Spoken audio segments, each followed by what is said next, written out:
Donc ici on nous donne la fonction suivante qui est construite par partie et on cherche à évaluer les différentes limites ici présentes. Donc la première limite qu'on cherche à évaluer, c'est la limite de la fonction lorsque x tend vers -2. Donc ici on va faire une évaluation à gauche et à droite de la fonction parce qu'en fait on voit que les fonctions sont définies par partie. Okay. Donc on va regarder d'abord la limite. Okay. Lorsque x tend vers -2 de f de x, okay. Étant donné ici que la valeur -2 okay, est une valeur qui se trouve à gauche de 2, c'est-à-dire qu'on va choisir la fonction x au carré moins 4 sur x moins 2. Donc notre limite devient la limite lorsque x tend vers -2 de x au carré moins 4 sur x moins 2. Ok. Donc comment est-ce que j'évalue cette limite? Je commence par remplacer ma valeur -2 dans l'expression. Donc ça me donne -2 au carré moins 4 que je vais diviser par -2 moins 2. À ce moment-là, j'obtiens un 4 moins 4 au numérateur sur moins 4 au dénominateur. Donc j'obtiens 0. Ça me dit que la limite lorsque x tend vers -2 de f de x, ici, est égale à 0. Okay. Si je considère la limite lorsque x tend vers 3 de f de x, cette fois je vais prendre la fonction à droite ici, cette fonction-là, 2x, parce que 3 est à droite de 2. Okay. Donc j'aurai la limite lorsque x tend vers 3 de 2x. Okay. À ce moment-là, je peux évaluer en remplaçant la valeur de 3 directement dans mon expression. J'aurai la limite lorsque x tend vers 3 de 2 fois 3. Et ça me donne 6. Donc la limite lorsque x tend vers 3 de f de x est égale à, je vais le mettre en bleu, est égal à 6. Ok. Bon, pour la limite en 2, c'est particulier, comme je disais. On voit que notre fonction n'est pas partie et que f okay, n'est pas unique. Déjà, f n'est pas défini en 2. Mais par contre, on voit que à gauche, on a une fonction et à droite de 2, on a une fonction.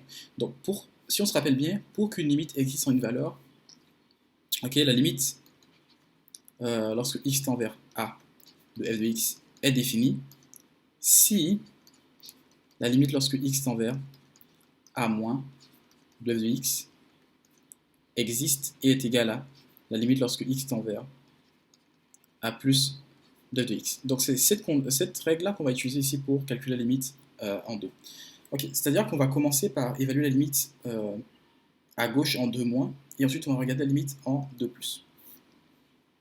Donc, pour la limite en 2 moins, on aura la limite lorsque x tend vers 2 moins de f de x. Donc on prendra la fonction x au carré moins 4 sur x moins 2, parce que c'est la fonction qui définit les valeurs qui sont à gauche de 2. Donc on aura la limite lorsque x tend vers 2 moins 2, x au carré moins 4 sur x moins 2. Ok. À ce moment-là, qu'est-ce que je peux faire? Je vais commencer par remplacer les valeurs dans mon expression et voir ce que j'obtiens.